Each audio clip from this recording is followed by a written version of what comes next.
Hi, this summer up in Maine, right here in this classroom, we are reprising the course that I've done a lot of places called Deeper Crown, and it's a guide to the pelvis. It applies to both male and female pelvis, but since the female is subject to so many other things than the male pelvis, we'll be focusing on prepartum, partum, and postpartum problems and menopause and all the things that happen in the life cycle of the human pelvis, but especially the female one.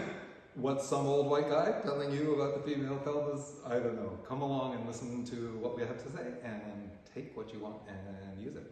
We will be exploring the three pelvic floors: superficial, muscular, and fascial pelvic floor.